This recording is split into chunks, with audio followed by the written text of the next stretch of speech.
ಶಿವಮೊಗ್ಗ ಹೊರವಲಯದ ಸೋಗಾನೆ ಬಳಿ deadly accident ಒಂದು ಸಂಭವಿಸಿದೆ. ರೋಡ್ ಕ್ರಾಸ್ ಮಾಡುವಂತಹ ಸಂದರ್ಭದಲ್ಲಿ ಬೈಕ್ ಸವಾರನೊಬ್ಬನ ಮೇಲೆ ಕಾರು ಅಪ್ಪಳಿಸಿದೆ. ಶಿವಮೊಗ್ಗದ ಸೋಗಾನೆ ಬಳಿಯ ನಡೆದಿರುವಂತಹ ಡೆಡ್ಲಿ ಆಕ್ಸಿಡೆಂಟ್ ಇದು. ಈ ಘಟನೆಯಲ್ಲಿ ಬೈಕ್ ಸವಾರನಿಗೆ ಗಂಭೀರ ಗಾಯಗಳಾಗಿದ್ದು ಆತನನ್ನ ಆಸ್ಪತ್ರೆಗೆ ದಾಖಲು ಮಾಡಲಾಗಿದೆ.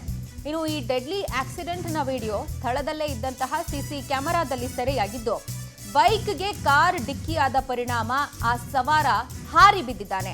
ಆ ಬಳಿಕ ನಿಯಂತ್ರಣ ತಪ್ಪಿ ಕಾರು ಅಂಗಡಿಯೊಳಗೆ ನುಗ್ಗಿದೆ. ಅಂಗಡಿಯಲ್ಲಿ ಕೂತಿದ್ದಂತಹ ವೃದ್ಧೆ ಅದೃಷ್ಟವಶಾತ್ ಪ್ರಾಣಾಪಾಯದಿಂದ ಪಾರಾಗಿದ್ದಾರೆ. ಶಿವಮೊಗ್ಗದ ತುಂಗಾನಗರ ಪೊಲೀಸ್ ಸ್ಟೇಷನ್ ವ್ಯಾಪ್ತಿಯಲ್ಲಿ ನಡೆದಿರುವಂತಹ ಡೆಡ್ಲಿ ಆಕ್ಸಿಡೆಂಟ್ ಇದು. ಶಿವಮೊಗ್ಗ ಹೊರವಲಯದ ಸೋಗಾನೆ ಬಳಿ ಈ ಅವಘಡ ಏನು ಸಂಭವಿಸಿದೆ ಅದರ ಸಿಸಿ ಕ್ಯಾಮೆರಾ ವಿಜುವಲ್ಸ್ ಅನ್ನು ನಾವು ಗಮನಿಸ್ತಾ ಇದ್ದೀವಿ. First and foremost car over ಸ್ಪೀಡಲ್ಲಿ ಇದೆ.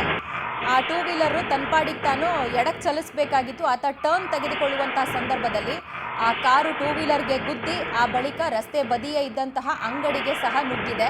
ಆ ಅಂಗಡಿಯಲ್ಲಿ ವ್ಯಾಪಾರ ಮಾಡ್ತಾ ಒಬ್ಬ ವೃದ್ಧೆ ಇದ್ರಂತೆ. ಅದೃಷ್ಟವಶಾತ್ ಆಕೆ ಪ್ರಾಣಾಪಾಯದಿಂದ ಪಾರಾಗಿರೋದು. ಡೆಡ್ಲಿ ಆಕ್ಸಿಡೆಂಟ್ನ ದೃಶ್ಯ ಸ್ಕ್ರೀನ್ ಮೇಲೆ ನಾವು ಗಮನಿಸ್ತಾ ಇದ್ದೀವಿ. ಕಾರು ಓವರ್ ಸ್ಪೀಡ್ನಲ್ಲಿ ಇರುವಂಥದ್ದನ್ನು ಗಮನಿಸ್ಬೋದು. ಆತನ ನಿಯಂತ್ರಣ ತಪ್ಪು ಹೋಗಿದ್ದು ಅಥವಾ ಆತನ ಗಮನ ಎಲ್ಲಿತ್ತು, ಈ ರೀತಿಯ ಪ್ರಶ್ನೆಗಳು ಹೇಳ್ತಾ ಇದೆ.